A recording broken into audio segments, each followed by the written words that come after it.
Assalamualaikum warahmatullahi wabarakatuh. Halo semua, perkenalkan nama saya Alan Syukur Siregar dari kelas F5A. Saya di sini akan membuat remedial mata pelajaran informatika, yaitu tentang bab 1 mengenai berpikir komputasional. Di sini saya akan menjelaskan tentang bab 1 yang berjudul berpikir komputasional. Mempelajari struktur data kompleks. Di kelas 10 dan 11, bukankah kawan-kawan semua sudah mempelajari tentang berpikir komputasional?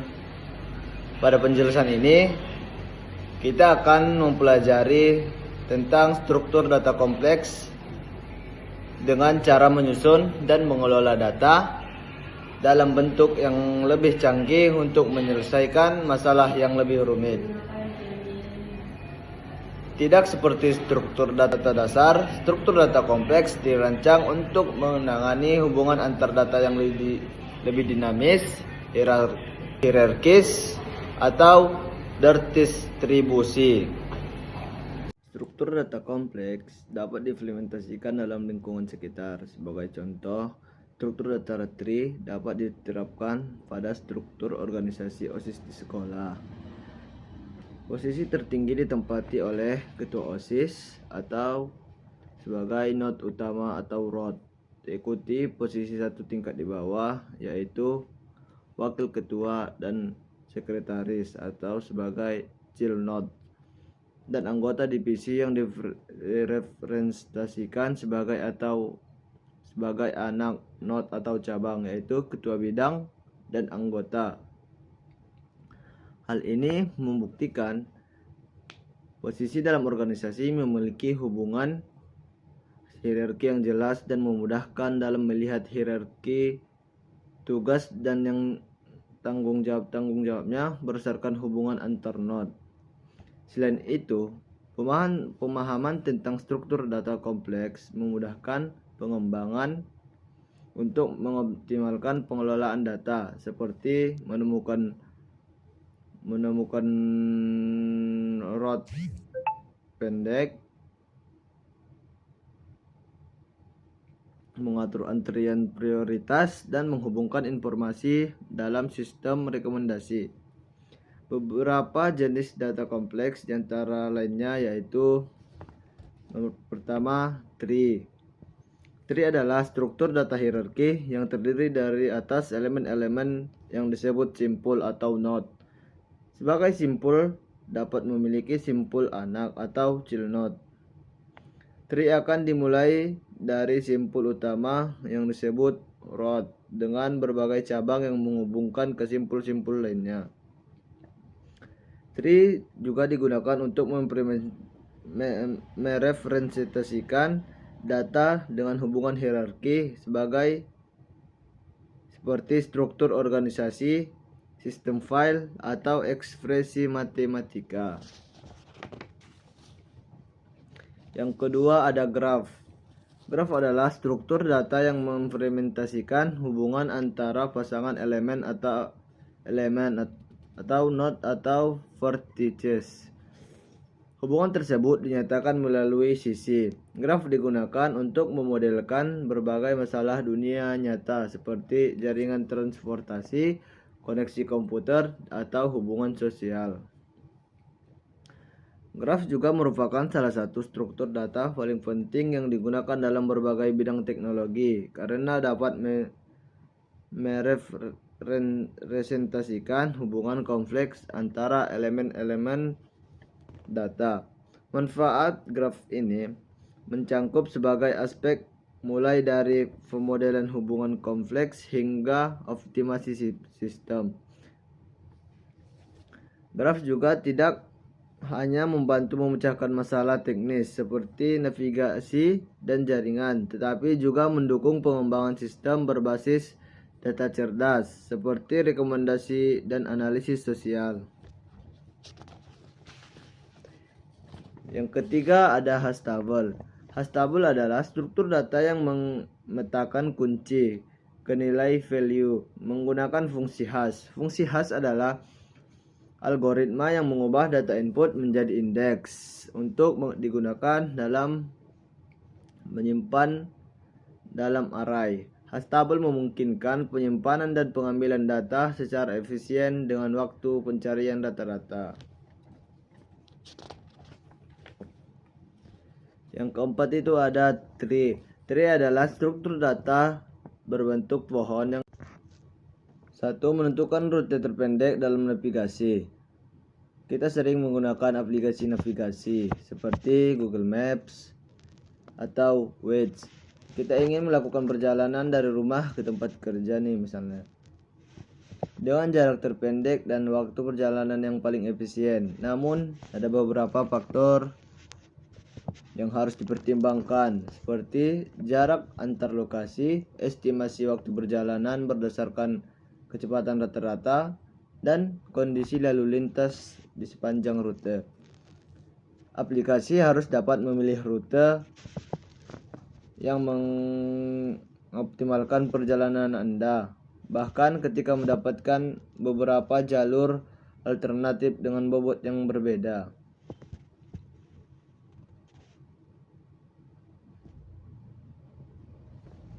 Yang pertama, penyelesaian. Kita dapat melakukan pendekatan pemrograman dan struktur data dengan menyelesaikan masalah ini menggunakan konsep graph. Untuk memecahkan masalah ini, kita dapat menerapkan langkah-langkah logis sebagai berikut. A. Dekomposisi masalah. Kita dapat memecahkan masalah ini menjadi langkah-langkah kecil, misalnya representasi setiap lokasi sebagai simpul atau node. Yang kedua, representasikan setiap jalan antar lokasi sebagai sisi dengan bobot tertentu. Yang ketiga, pilih algoritma yang sesuai untuk menghitung jalur terpendek seperti algoritma Dirac atau A. B. Identifikasi pola. Kita dapat menggunakan pola untuk mencari jalur terpendek, di antaranya pilih lokasi dengan jarak minimum yang belum dikunjungi. Yang kedua, perbarui jarak dari lokasi awal ke node tetangga jika jalur baru lebih pendek. Ketiga, ulangi hingga mencapai lokasi tujuan. C. Abstraksi data penting. Kita dapat melakukan identifikasi data yang relevan untuk digunakan dalam algoritma sebagai berikut. Yang pertama, nama lokasi. Yang kedua, jarak antar lokasi atau bobot sisi. Yang ketiga, informasi tambahan seperti estimasi waktu perjalanan dan kondisi lalu lintas.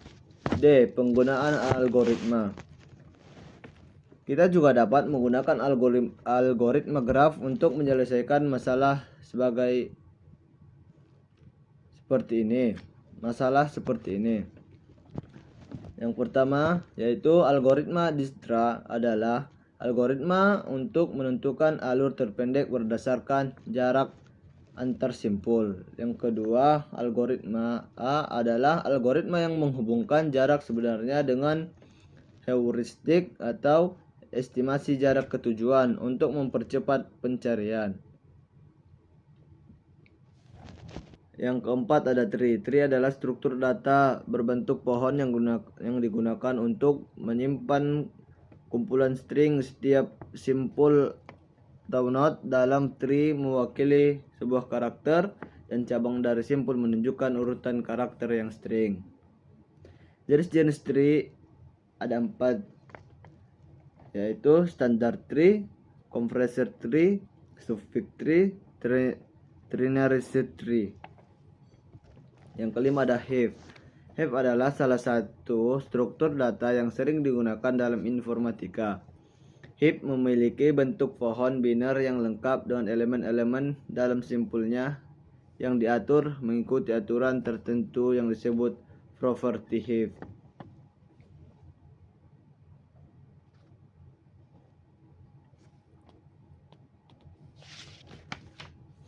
Yang keenam ada AVL tree. AVL tree adalah salah satu bentuk self-balancing tree dari sebuah binary seed tree yang memiliki perbedaan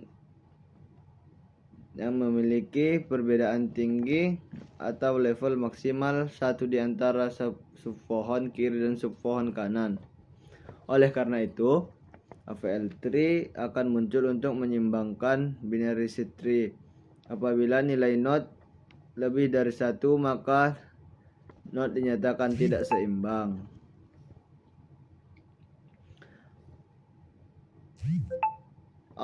Ketika AVL tree tidak seimbang, setelah operasi penyisipan atau penghapusan, maka rotasi perlu dilakukan untuk memulihkan keseimbangan. Lanjut. B. Penerapan struktur data dan penyelesaian masalah. Struktur data adalah komponen utama dalam pengelolaan informasi. Dalam dunia yang saling terhubung, struktur data sederhana seperti array dan linked list tidak cukup untuk menyelesaikan masalah di dunia nyata dan kompleks.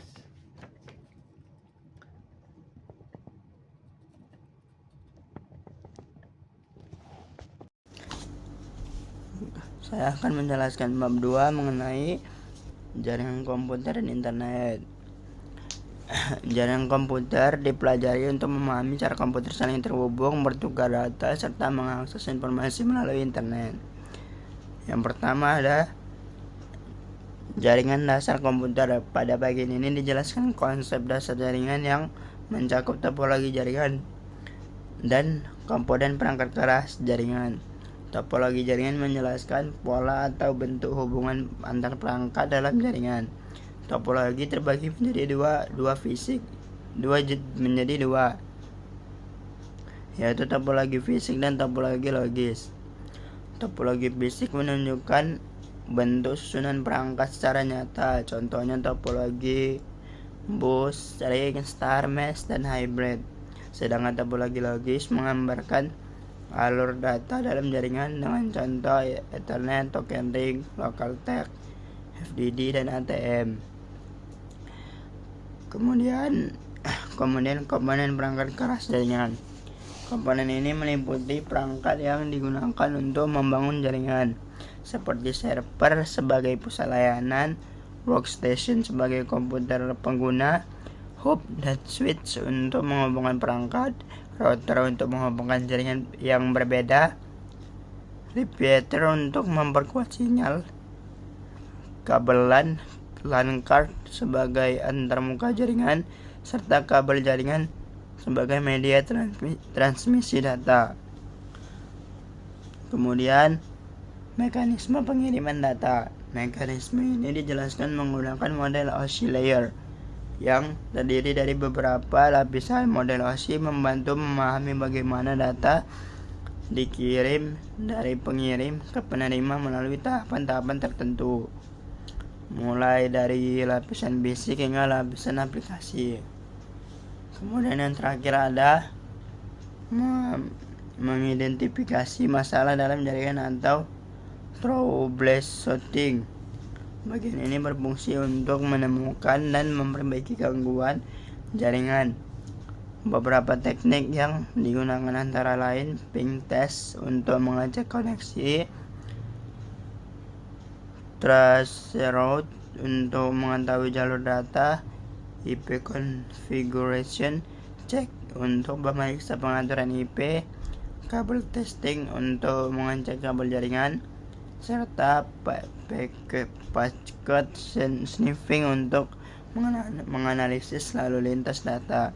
Semua langkah tersebut termasuk dalam langkah-langkah troubleshooting jaringan. Secara keseluruhan, di bab 2 ini menjelaskan hubungan antara konsep dan jaringan, perangkat jaringan, proses pengiriman data, dan cara mengatasi masalah jaringan, sehingga membantu memahami jaringan komputer secara menyeluruh. Assalamualaikum warahmatullahi wabarakatuh. Perkenalkan, nama saya Adwan Khair dari kelompok 1. Sini saya akan membuat tugas remedial dari bab 3 tentang perencanaan dan pengembangan sistem komputer. Di bab ini kita telah mempelajari bagaimana sebuah sistem komputer direncanakan, dibuat, digunakan, dan dipelihara agar dapat membantu pekerjaan manusia secara efektif dan efisien. Langsung saja di poin A, yaitu merancang kebutuhan sistem komputer. Merancang kebutuhan sistem komputer adalah langkah awal sebelum membuat atau menggunakan sistem komputer. Tujuannya agar sistem yang dibuat sesuai kebutuhan dan tidak sia-sia. Poin pertama yaitu kebutuhan perangkat keras atau hardware. Perangkat keras adalah bagian fisik komputer yang bisa dilihat dan disentuh. Contohnya seperti CPU atau prosesor. Yang kedua ada monitor, keyboard dan mouse, printer, dan hard disk atau SSD. Pemilihan hardware harus disesuaikan dengan fungsi dan sistemnya. Contoh, untuk desain grafis itu membutuhkan komputer dengan spesifikasi yang tinggi. Kalau untuk mengetik, spesifikasi standar itu udah cukup. Baru yang poin kedua, kebutuhan perangkat lunak atau software. Perangkat lunak adalah program yang digunakan untuk menjalankan komputer. Seperti poin pertama ada sistem operasi atau Windows, Linux. Poin kedua ada aplikasi seperti Microsoft Word, Excel, dan Photoshop. Dan poin ketiga adalah program khusus sesuai kebutuhan. Software dipilih berdasar jenis pekerjaan yang akan dilakukan. Baru selanjutnya di poin ketiga, kebutuhan pengguna atau brainware. Pengguna adalah yang mengoperasikan sistem komputer. Pengguna harus harus memahami 3 poin penting, yaitu 1. Memahami cara menggunakan sistem. Baru yang kedua, mendapat pelatihan jika diperlukan, dan yang ketiga, menggunakan sistem sesuai aturannya. Tanpa pengguna paham, sistem komputer tidak akan berjalan dengan baik. Selanjutnya di poin B, yaitu siklus hidup pengembangan perangkat lunak atau SDLC.